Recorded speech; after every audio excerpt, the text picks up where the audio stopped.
ओम गंग गणपते नमो नमः। श्रीमद् वाल्मीकि रामायण युद्धकांड 121वां सर्ग। श्री राम को अयोध्या जाने के लिए उद्यत होना और उसकी आज्ञा से विभीषण का पुष्पक विमान को मंगाना।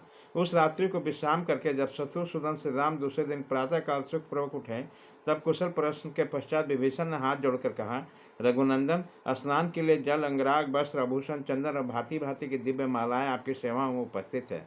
रघुनंदन, श्रृंगार कला को जानने वाले कमलनैनी नारियां भी सेवा के लिए प्रस्तुत है, जो आपको विधि पूर्वक स्नान कराएंगे।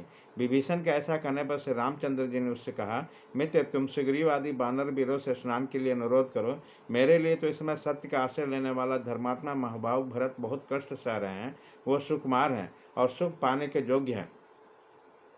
उन धर्म प्राण कैकेयी कुमार भरत से मिले बिना न तो मुझे स्नान अच्छा लगता है, न वस्त्र और आभूषणों को धारण करना है।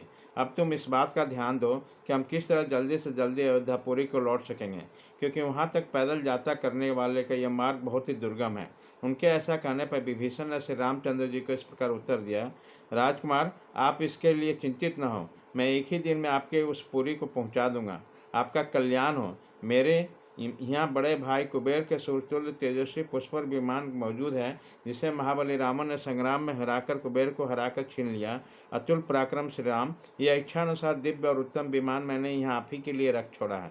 मेघ जैसा दिखने वाला दिव्य विमान यहाँ विद्यमान है, जिनके द्वारा आप निश्चिंत होकर अयोध्यापुरी को जा सकते हैं।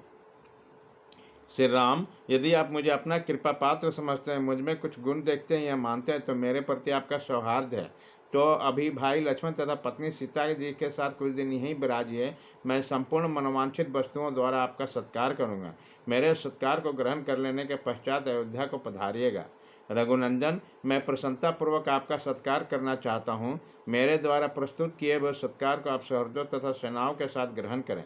रघुवीर, मैं केवल प्रेम, सम्मान और सौहार्द के कारण आपसे प्रार्थना कर रहा हूँ। आपको प्रसन्न करना चाहता हूँ। मैं आपका सेवक हूँ, इसलिए आपसे विनय करता हूँ, आपको आज्ञा नहीं देता हूँ। जब विभीषण ऐसे बात कहे, तब श्री राम समस्त राक्षसों और बानरों को सुनते हुए उनसे बोले, वीर, मेरे परम सुहृद और उत्तम सचिव बनकर तुमने सब प्रकार की चेष्टाओं द्वारा मेरा सम्मान और पूजन किया।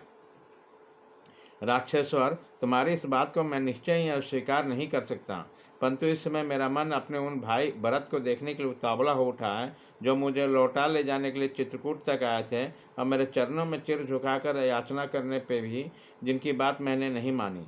इसके सिवा माता कौशल्या, सुमित्रा, यशस्विनी, कैकेयी, मित्रवर, गुरु तथा नगर एवं जनपद के लोगों को देखने के लिए मुझे बड़ी उत्कंठा हो रही है। सौम्य विभीषण, अब तो मुझे जाने की अनुमति दो। मैं तुम्हारे द्वारा सम्मानित हो चुका हूँ। सखे, मेरे हिस के हट के कारण मुझ पर क्रोध न करना, इसके लिए मैं तुमसे बारंबार प्रार्थना कर रहा हूँ। राक्षस राज, आप शीघ्र मेरे लिए पुष्पक विमान को यहाँ मंगाओ। जब मेरा यहाँ कार्य समाप्त हो गया, तब यहाँ ठहरना मेरे लिए कैसे ठीक हो सकता है।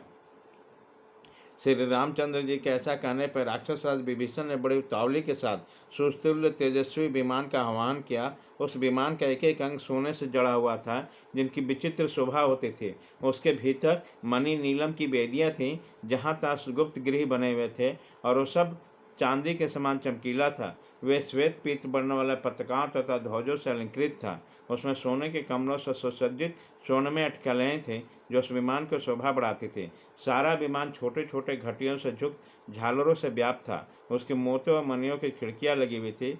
सब और घंटे बंधे हुए थे, जिससे मधुर ध्वनि होती थी। वह विश्वकर्मा का बनाया हुआ विमान सुमेरु शिखर के समान ऊंचा और मोती तथा चांदी से सुसज्जित बड़े बड़े कमरों से विभूषित था। उसका फर्श बड़े विभिन्न स्फटिक मणि से जुड़े हुए थे। उस नीलम के बहुमूल्य सिंहासन थे, जिन पर मूल्यवान बिस्तर बिछे हुए थे।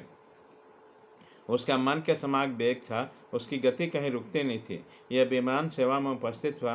विभीषण श्री राम को उसके आने की सूचना देकर वहां से खड़े हो गए।